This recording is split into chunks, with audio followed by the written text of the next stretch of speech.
for the graduate category after the extended abstract submission and posters. So this is the third round. Thank you to the students for all the work you've done.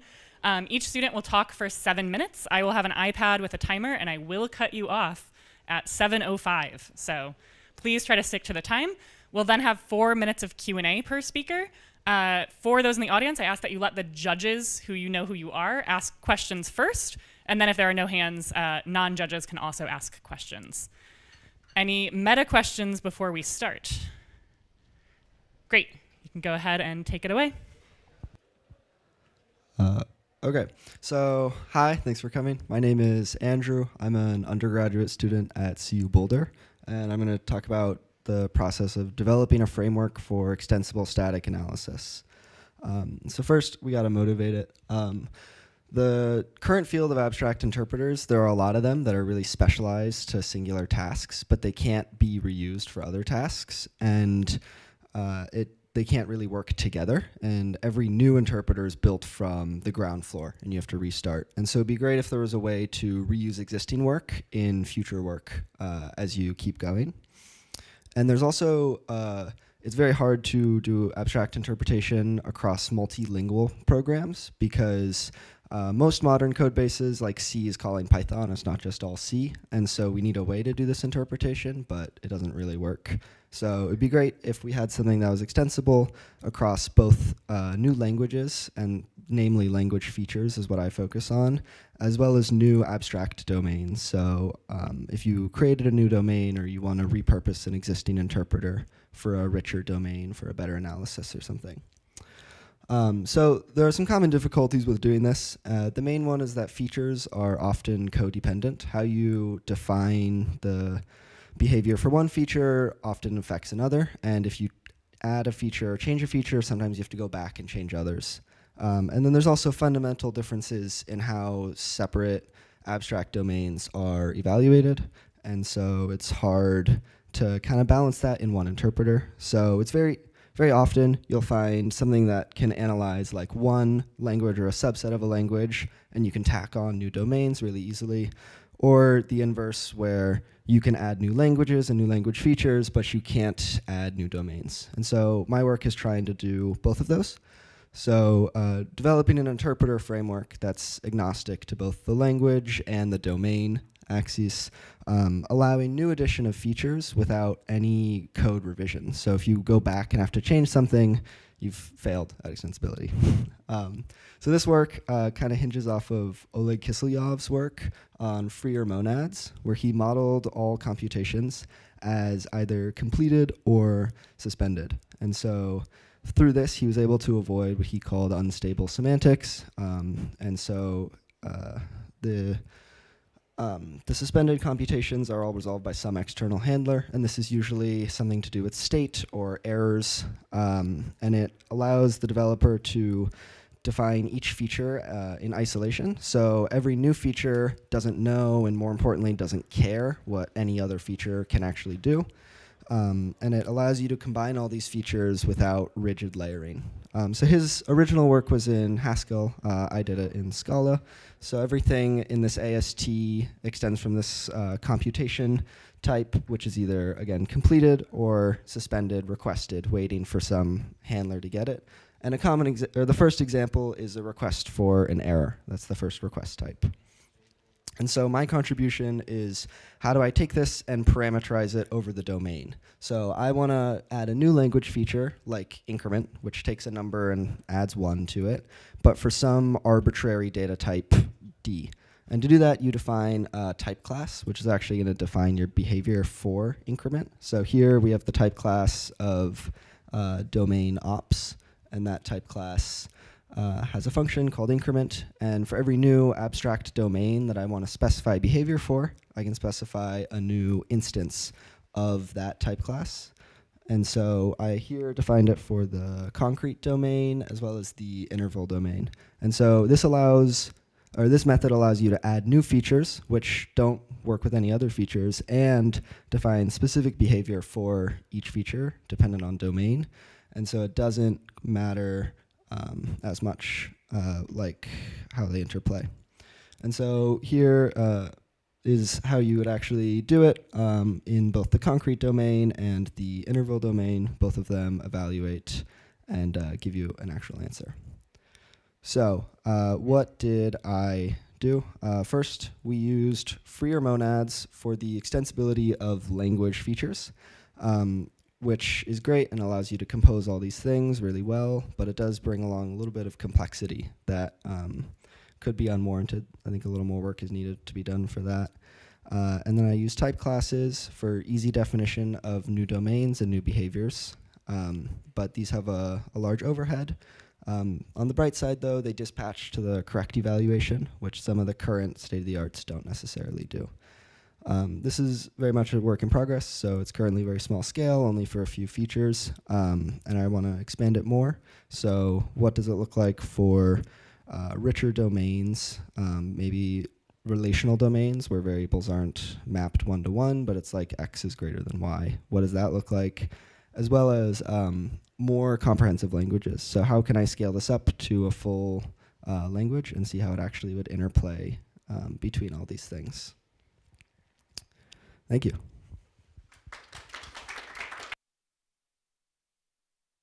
Raise your hand if you have questions.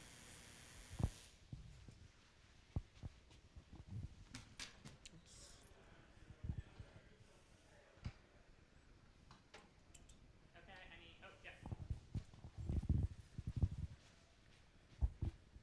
Cool work. Is there? You said that there is some additional complexity that using freer monad brings. Do you Do you have ideas about how this complexity could be taken away, or do you have insights about that or thoughts? Yeah. Yeah, I mean, the additional complexity lies in you have to differentiate between these completed and these suspended ones. And the problem lies in those handlers that you have. Like, how do you define a handler between, or for one domain or for multiple domains? And how are you actually dispatching those handlers is kind of where that complexity lies. So if there were a way to have stacking all these features up without having to use the freer monad, and it was just a little bit simpler, I think it'd be a little more elegant, a little nicer.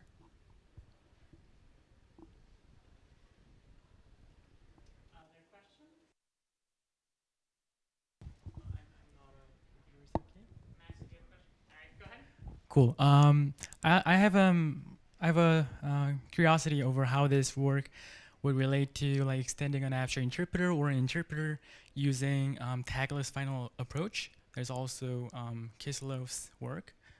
Yeah. Yeah, that's definitely another avenue of research that I just didn't get a chance to go to yet. But I definitely want to look into that, and a lot of people have said that. So yeah.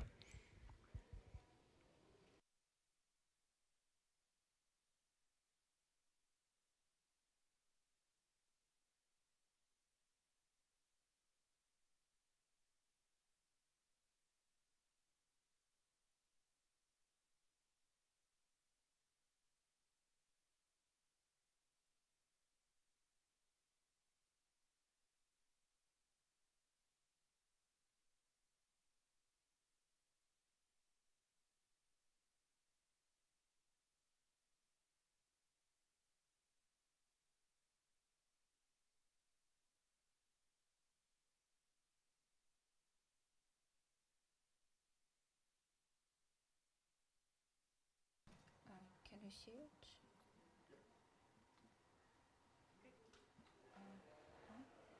Sorry.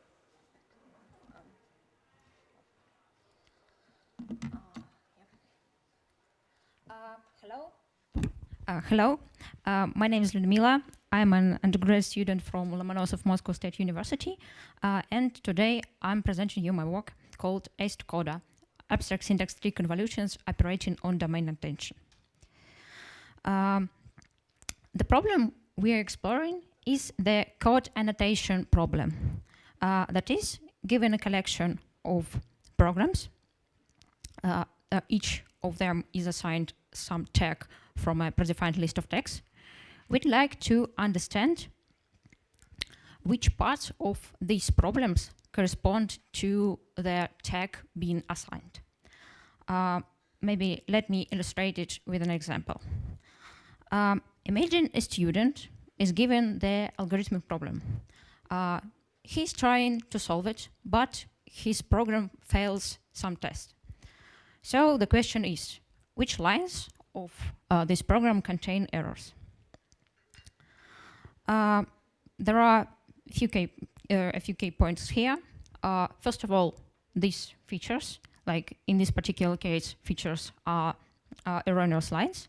They may be syntactic or semantic. And secondly, each program can be referred to some domain. There are many existing solutions for the particular cases of the code annotation problem, such as ones which are on the slide. But they all have some limitations. First of all, the majority of them ignore either code's intrinsic structure or require some additional labeling, such as understanding which lines are incorrect, for example. Some of them don't take into account that solutions can be domain specific. And many of them also are limited by one or maybe some limited number of languages. So the goal is to build a framework to solve the code annotation problem. This framework should satisfy the 4 criteria, that is using AST to analyze problems. It shouldn't use any of the additional annotation, except of like general text for each problem. And also it must work across multiple domains and support multiple languages. We experiment with 2 tasks, basically. The task with one domain is a vulnerability detection, and with multiple domain is the aforementioned error localization in student programming solutions. I'd like to emphasize that we don't want to outperform the existing solutions for particular problems, such as vulnerability detection. All we actually want is to make sure that our solution meets all the 4 requirements. Before I start explaining my approach, let me say a couple of words about data. 2 major sources are Project CodeNet and FormAI, and all this data is split into 3 groups: train, validation, and test set. And the test set doesn't have any information about text. It's only in training and validation. Note that this annotation we are solver which exists in FormAI dataset is not used during training. We use it only for evaluation to understand if our approach is good or not on the test set. So first of all, we use an incremental parser, Triciter, to build an AST from each program.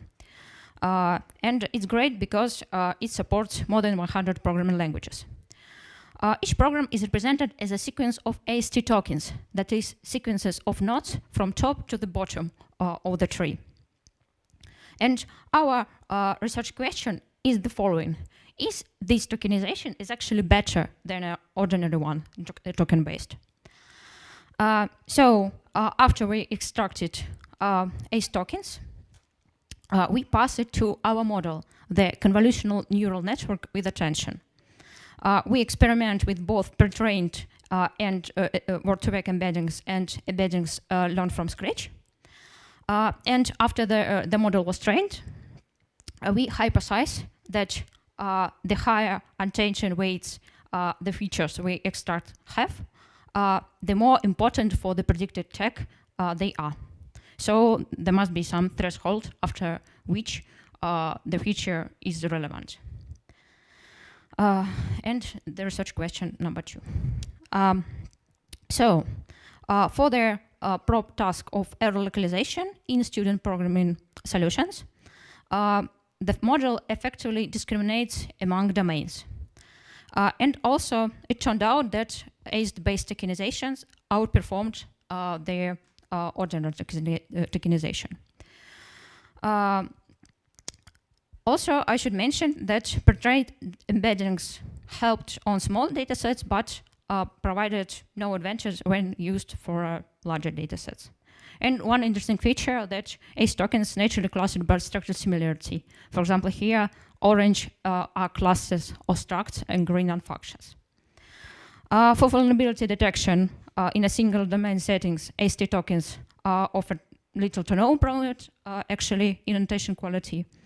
And that's how it worked. So to conclude, we built a framework for the general code annotation problem and evaluated its effectiveness on 2 concrete tasks: vulnerability detection and error localization in studio program submission. And our current approach have the following limitation. Thank you very much.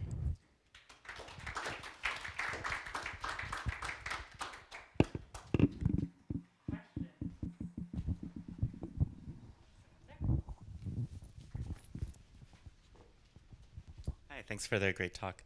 You mentioned that you looked at whether using pre-trained embeddings was helpful. And I'm wondering, where did those pre-trained embeddings come from for your special AST-based tokens? Does it talk? Yeah. I pre-trained them myself. I used their word-to-vec model. And so basically, I pre-trained them for domains. That is, their final classification tags were not like their labels, but the domains in general. So for the case of error localization are like separate problems, for example. Thank you. Thank you. And one more question about the tokenization, if that's okay. Can you go to the slide where you were introducing the AST tokenization? Yeah. So in that example program that you have there, you have the variable A that appears in 2 different places. Yeah. But if I understand correctly, you're just going to give it 2 totally different token IDs in each of the 2 places that it appears. Yeah. Do you have a sense of like how the model can reason about things like when a variable is the same variable that was introduced somewhere else or used? Or do you think that's for some reason unnecessary in the domains that you've been looking at? In fact, these variables are on their different, they have different structural path. That is, they are basically should be interpreted as different one. So for example, for the multi-domain case, it really, this such tokenization gave an advantage compared to the token-based. That is, this difference in structure for the same variables, that it makes sense. One more question over here, please. That we just have time for. Yeah, cool work. I had a question because, yeah, you said in the beginning that there is this other prior work on the space. Have you done any comparison with this prior work, even to show parity, or yeah, not necessarily to outperform, but yeah. Yes, I couldn't find any work for like general code annotation problem, but there are lots of works for vulnerability detection, for example. And actually, I compared my approach of detecting error lines, and for some data sets, it showed either comparable or better results. Thank you. We'll have the final finalist in the undergraduate category.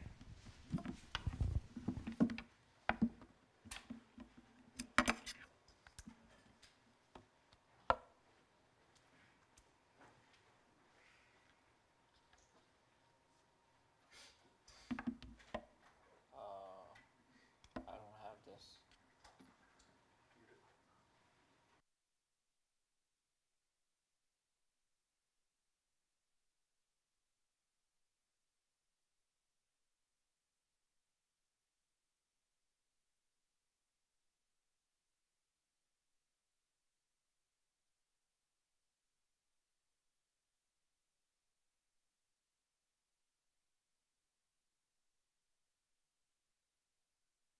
So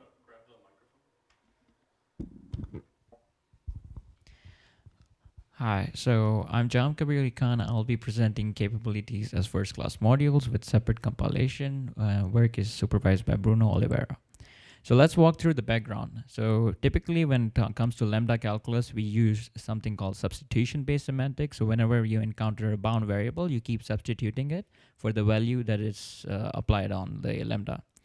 The problem with this is that it comes across the name capture issue. So you have to come like with fresh variables every single time in the formalization. Along with that, it is inefficient since you'll be traversing the tree multiple times, and the implementations use environments instead.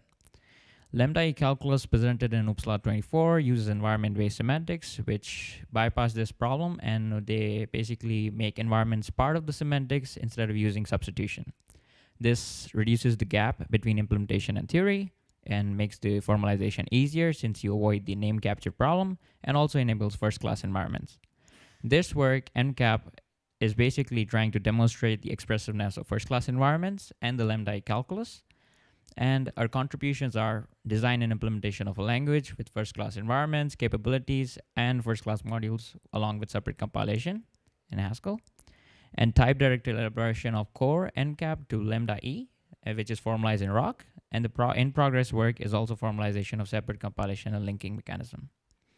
So let's walk through a simple example about first-class environments. Let's say we have a module environments, and we create an environment where y is equal to 3, x is equal to 3 as well.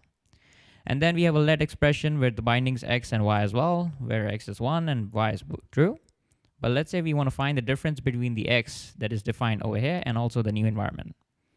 X minus, let's say, we can run this piece of code, let's say x, in a different context. So what we can do is this with construct allows you to replace the environment of the current scope and replace it with the custom environment you just created, and now you will get x with a different value. So essentially you can create, append, edit environments on the go, and also extract them from the current scope. Let's walk through the example for capabilities as well. Let's say we have a module y. In this context, a pure module is not allowed to import any resource module, but a resource module can import pure and resource module. So let's say if a pure module needs a resource module, what do? We cannot import it because it will not be allowed, but we can require it and let's say utilize the resource. In this case, what will actually happen is that some other module which actually has the authority to import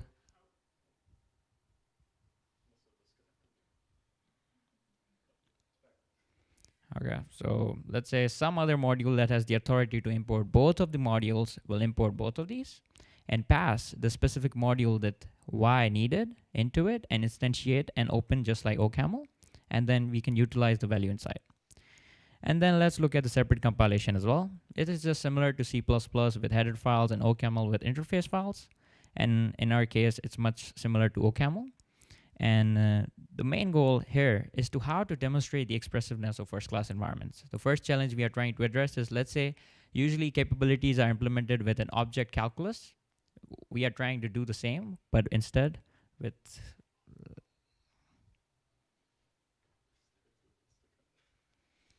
lambda calculus. So instead of objects,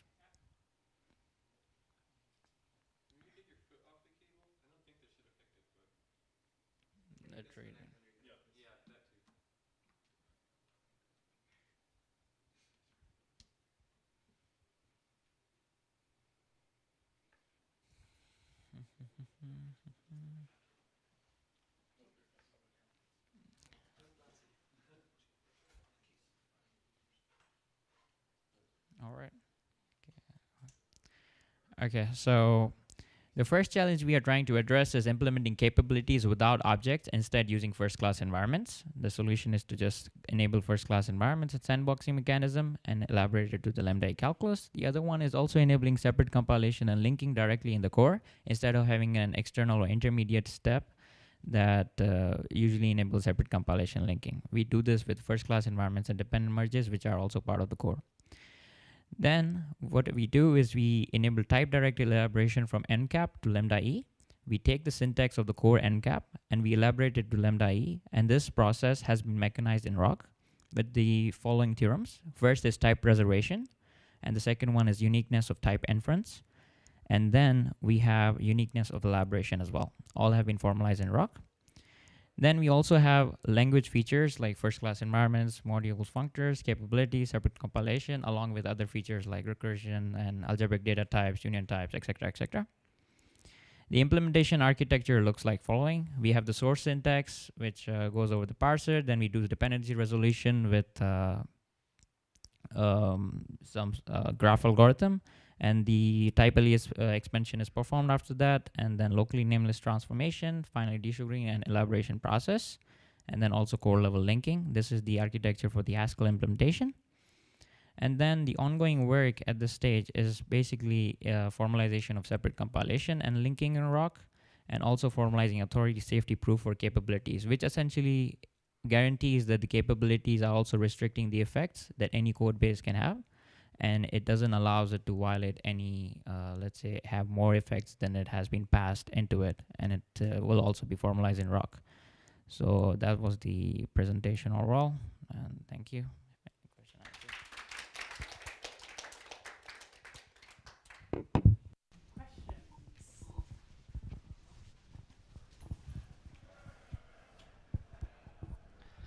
Good work. So I had a question about you. You quickly went through that, but could you give us some intuition about how you do capabilities without objects with first-class environments, just at a high level? Module is essentially sandbox with an empty environment. So essentially it cannot access anything outside the environment. So essentially it has no environment. So it always starts with empty, and all it can have is the parameters that will be passed into it. When you restrict that mechanism, so the only way it can access resources is if somebody applies a module into it. And that way, if it needs IO module or if it needs like a network module or etc., you just have to pass into it. And that's the main idea of instead of using objects, we just restrict the things that it can access to begin with. So these environments that you can define, I see defined at the top in your reference later, are there restrictions on them? Can they themselves include Lambda terms and references to other environments? I feel like that could create issues. It can include anything essentially which is an expression, because the environment itself is a first-class expression. You can essentially do some merges, essentially just semicolon and whatever expression you can write, and it will just become an environment. The best part is even a module itself can become an environment. So if you define a module, you instantiate it, it will also turn into an environment, and then you can run your code as just using the module as the scope. And so all these things are first-class expressions, so there's not much restriction, except the fact that the binding variable name should be unique. In the environment, you have to have each variable unique. Okay.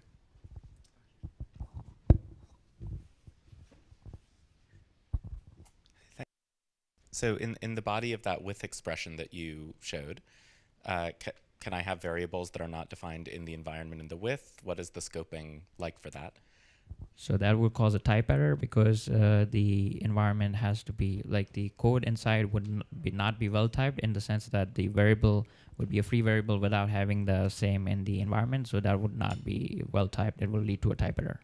I see. So if I'm treating a module as an environment and I want to sort of apply something in the module to some variable outside that's, in my external environment, how do I sort of communicate?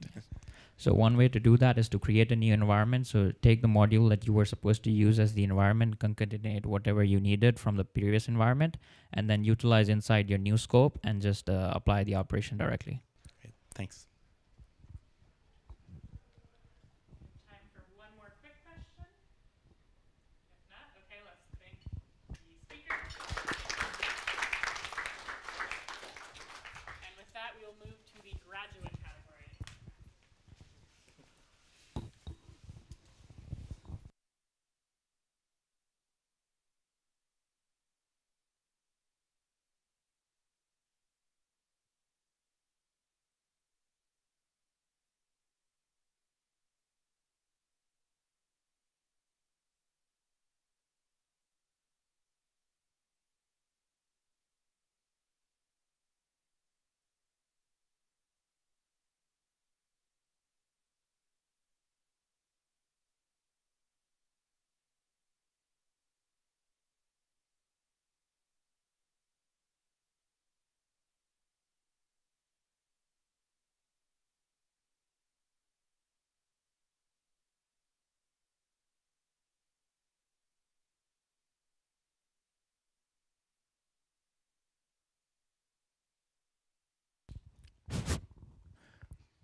Cool. Hi, everyone. I'm Jay Lee from Seoul National University, advised by Professor Kwang Kani. I'm honored to present my work to you this afternoon here. Now, you've built a beautiful abstract interpreter, and beautiful abstract interpreter for some source language S. And you've carefully chosen the abstract domains, and you've gone through every single semantic operator in S, and you've managed to over-approximate those semantic operators. But of course, you moved on, and you're now interested in a new language, T. So what do you do now? Do you need to rebuild everything from scratch again? No, don't repeat yourself. But is there another option? Well, we need to figure out if there's an F such that when you provide an analyzer for S and the semantics of T, we get an analyzer for T. But is there such a function? And spoiler alert, there is. So this is possible with our approach. Given an existing abstract interpreter for some source language S written in a meta language M, and given a concrete definitional interpreter for the new target language T written in the source language S, we can derive a retargeted abstract interpreter retargeted for the target language T written in the meta language M. So now let's take a look at the recipe. The first ingredient is an analyzer for S. So this is what you already have. And here's the definition for the correct abstract interpreter for S written in M. So this basically says that it should soundly over-approximate the source program semantics. And one thing to note is that this abstract interpreter is written in meta language, so it is an M program. And the second ingredient, we need semantics for the new target language, right? So we're going to provide that in a form of a definitional interpreter written in the source language S. So this is, again, a definition for the correct concrete interpreter that is written in S for the target language. And again, notice that the interpreter is an S program. And finally, here's our final ingredient, which is going to be a partial evaluator for M. So you can think partial evaluation as a program level occurring. So it actually partially evaluates a program that accepts two values. So the partial evaluation will will be functionally equivalent to the one in this relation over here, right? And here's our main theorem. So by partially evaluating an abstract interpreter for S written in M with respect to the concrete interpreter for T written in S, we get a sound retargeted abstract interpreter for T in M. And this process is indeed sound, and the proof is pretty straightforward, and it is included in our extended abstract. But here's a caveat. While we have an automatic way of soundly retargeting an abstract interpreter, we did not discuss any performance or precision aspects of it. So what if the retargeted versions just says, I don't know, for all the time? So it is sound, but it is practically useless. So I prepared a mini example to show you that it can indeed give us sound and useful abstract interpreter. So here's a target mini language T. It consists of two commands, add and mul. And you may wonder, like, why does it have only a single operand? And that's because for our mini language, like add 42 is going to add 42 to a user input, and mul 1337 is going to multiply 1337 to the input, right?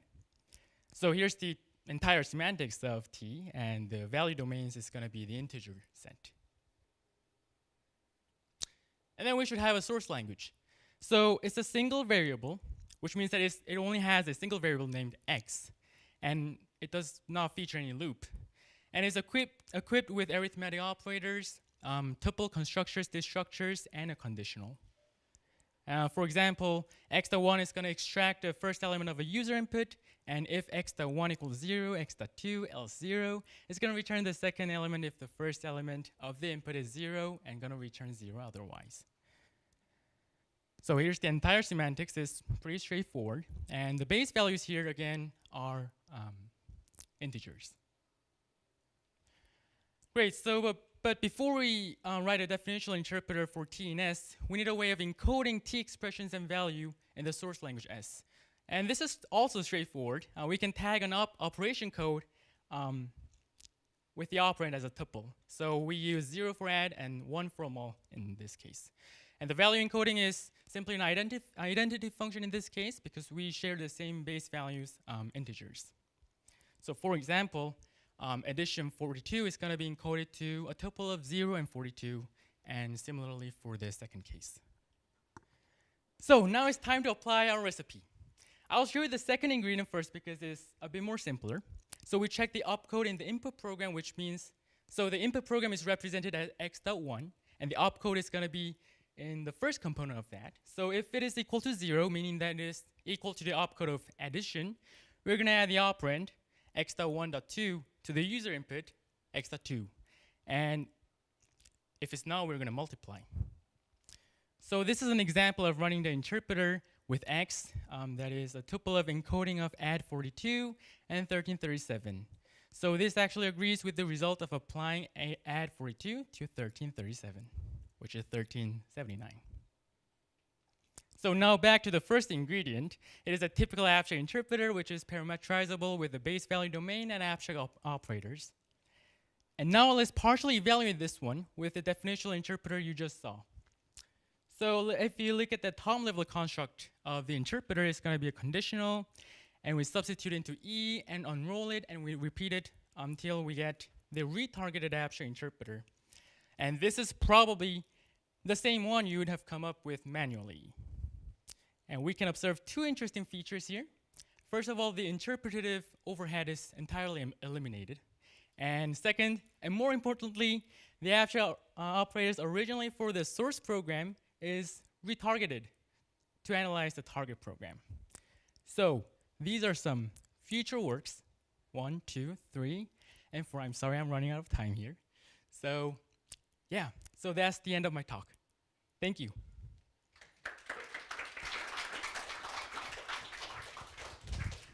Okay, questions?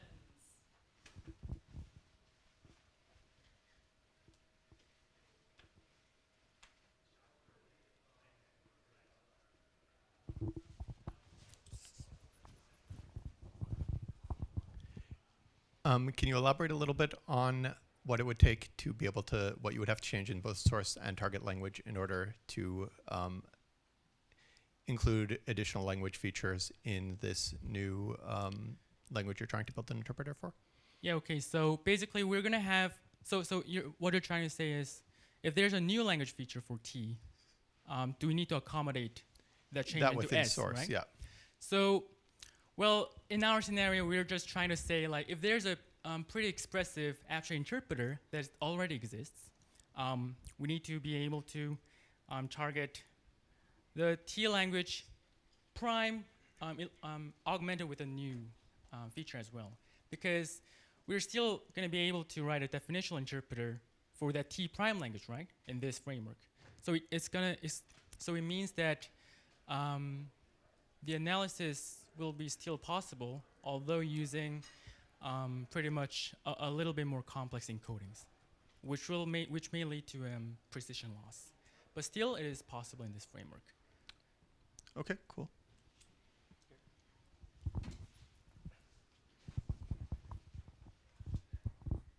Hi, thanks for the talk. So it sounds like, correct me if I'm wrong, you're doing a sort of automatic embedding that you're able to embed the one language in the other and sort of get the interpreter of the second through that embedding. Is this totally impossible with projection the other way around, or have you thought at all about that? Projection? So projection is where you go from a more complex language to a less complex one. So if you're going from T to S. So if you're talking about encoding, like the other way around is going to be automatically induced as an inverse function, but it's going to be a partial function. I'm sorry if I don't. Oh, okay. Yes, as I'm reading your slide. Yeah. Okay, sure, that makes sense. And yeah, have you tested this on other examples? Yeah, that's going to be our future work. Also, no, but we're going to test on this by adding more features into our mini language. And if we build enough confidence, we're going to try to test it on real world languages. Yeah, great. Okay, thank you. Thank you. We have time for one more brief question here.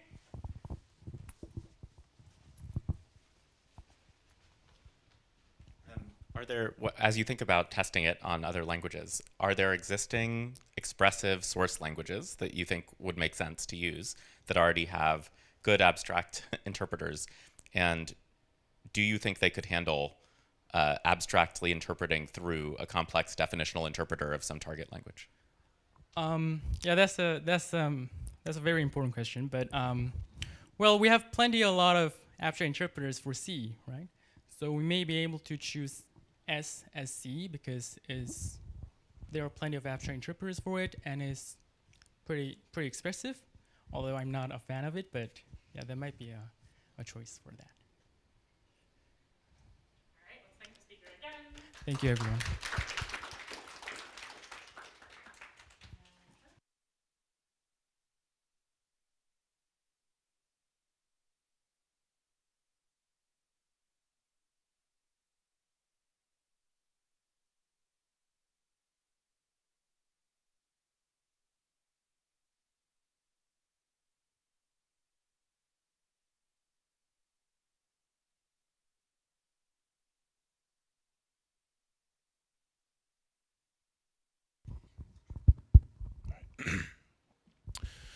Hello, everyone. I'm Charles Averill, and today I'll be presenting my research on formally verified tight timing constraints for machine code. So there's this problem where often we would like to know exactly how long code takes to run. For example, in critical real-time systems, there are going to be certain critical functions that have very strict timing constraints. And if these functions don't operate at a specific frequency, then planes crash, nuclear plants melt down, etc. We don't want that.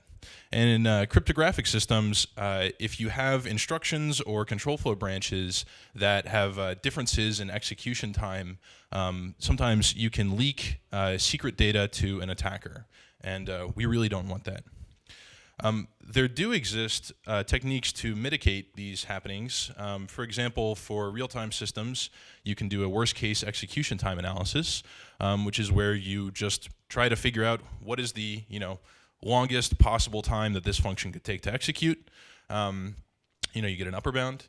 And for cryptographic systems, you can write your code in a constant time manner such that secret data is only used as some operand to an instruction if there's no difference in the resource or time usage as a result. And so you prevent information leakage.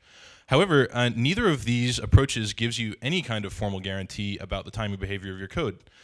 Your worst case execution time analysis could be wrong because the tool is wrong. And you could write your code in this constant time manner, but what if you don't get it right? Right? There's some holes there.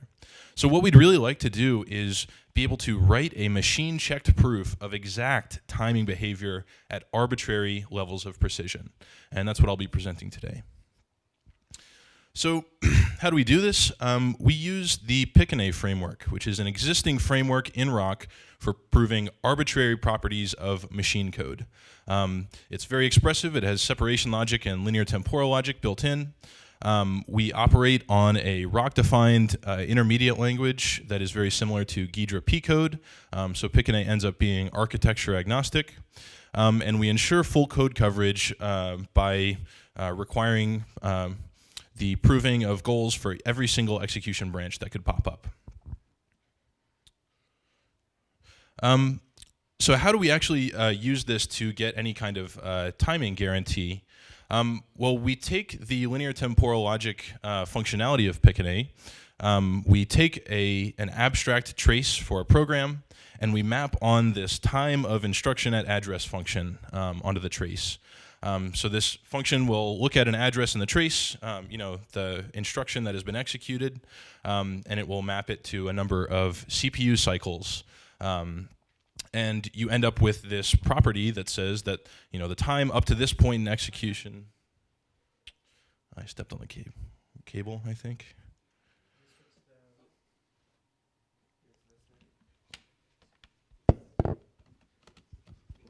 plugged it back in. Is that working? All right. So we end up with this expression that, or this equation that defines the number of cycles up to some point in a CPU trace. We can have the time of a memory access. We can have this conditional in there to, constrain the description that you're making of control flow. So that's the background, but how do we actually write a proof for timing? So the first thing is that you have to write a set of invariants that describe the control flow of the program. And for correctness proofs, these invariants can get really complicated, but timing invariants just need to detail the time up to a certain point in execution. So that makes them very simple. The proofs are very easy to write. And proofs of these invariant sets basically only require stepping to the next invariant, simplifying, and then solving some equality over natural numbers, which is typically very easy. So let's look at this example. This is Peano addition written in RISC-V. Basically, if we're adding the numbers x and y, we load them into T0 and T1, and we increment T1 and decrement T0 until T0 equals 0. So if we're computing x plus y, this should iterate exactly x times, and then it should complete termination. And then at address 0, this BEQZ instruction, we should have exactly x minus T0, the current value of the left operand, iterations so far. And in the invariant set for this code, we see exactly that. So at address 16, this is our post condition, we see that the cycle count of the trace is equal to x, the left operand, times the length of one loop body. And in our loop invariant, we see that that's x minus the current value of that register T0, just like we said right here. And the proof for this invariant set is incredibly simple. Again, you just step, simplify, and then we can use a linear integer arithmetic solver to prove that equality. So how do we evaluate a system like this? Well, we write some timing proofs. The first big example we did was vtask switch context, which is a function in the FreeRTOS kernel. FreeRTOS is a real-time operating system used in several critical applications. And then we formally verified its timing behavior, and its post-condition ends up being very complex. It references static memory. It has weird arithmetic operations in it because the binary has been optimized so much. And since then, I've written several more FreeRTOS proofs, and I've made that process pretty streamlined. And then the other big example that we worked on was a verified implementation of Cha-Cha-20. So those who don't know, this is a constant time encryption cipher, and we gave this to a team of 4 first-year graduate students, and they had about 8 hours of instruction on Rock and Piccaninny. 8 hours. I want to make that real clear. 8 hours of instruction on Rock and the Piccaninny system. We gave them the binary. They came back with a spec and a proof in 1 month and showed that Cha-Cha-20 is indeed immune to timing attacks because the post condition is parameterized only by the length of the plaintext, not by its value. So there's some future and ongoing work. We'd like to automate the creation of timing invariants because their structure is so simple. We would like to compare our timing proofs with real execution traces running on real hardware, and we would like to utilize composing trace properties to incorporate stuff like caching and superscalar behavior and etc. So thank you very much.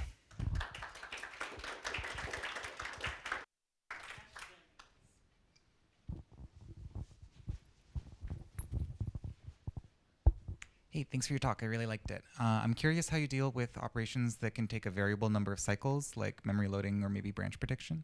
Yeah, that's a great question. So in the function that we write that maps instructions to CPU cycle counts, that function can take in the state of the CPU at that point.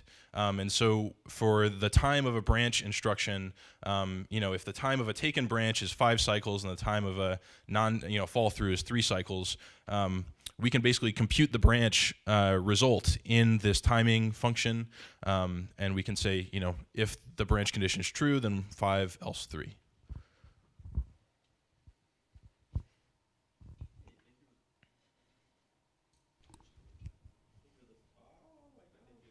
Oh man! All right, thank you for the talk. Does FreeRTOS account for caching? That's a good question. Are you talking about whether the designed behavior of the kernel, knows about what is in the cache at certain times? I'm not sure. Yeah. So I'm curious, basically, if you're doing real-time execution, like Justin said, with variability of some instructions, of course, that will also vary on where those instructions fall in the cache and where the data is in the cache. So right now, we don't have an implementation of caching behavior. However, like I said, if you had a description of how caching influences timing behavior, you could compose that with the time of instruction function to get a proof that does account for caching. Yeah, I was just curious of where you would start with that, but it's really cool work. Thank you.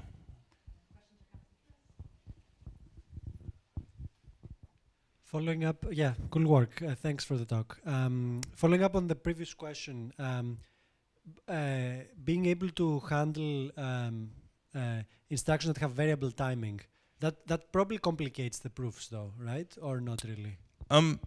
No. So the reason it doesn't, basically, this substitution step here, eventually, this is a very shortened proof, but in the real proof, in our context, after we hit some branch, we're going to have some assumption that the branch condition was either true or false, depending on which way we went in the proof.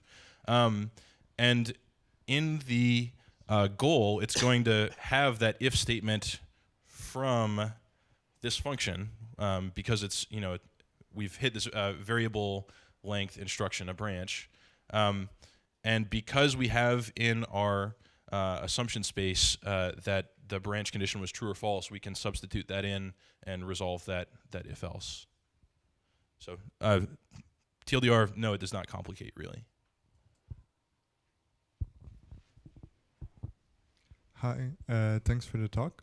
I have just a quick question. Do you count in cycles or in seconds? Because it can change, like, you can count the number of cycles, but I have doubt on the time that it takes. Yeah, so we basically have to use cycles. The number of seconds is dependent on the heat of the CPU and whether you bumped it with your leg and things like that we can't really formalize. So if you wanted to, you could certainly measure the duration of one clock cycle on your CPU, and then you could use that to translate the units of our proofs. But no, we use CPU cycles because it is a very concrete measure that you can very easily reason about. All right, let's thank the speaker again. And the final presentation in the graduate category will be a remote one, so hopefully it will seamlessly start now.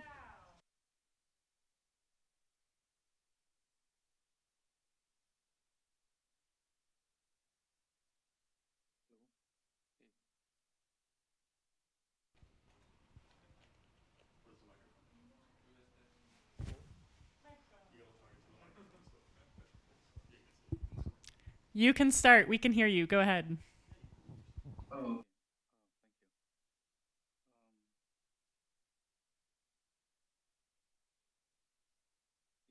everyone. Good evening. I'm Prashant Pahlavan from the PhD candidate at the University of Colorado Boulder. I'll be presenting my work on meekly consistent memory models for safe languages made easier. So when we think about the desirability of safety verification in weak memory models, there's a large body of literature that exists on this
competition.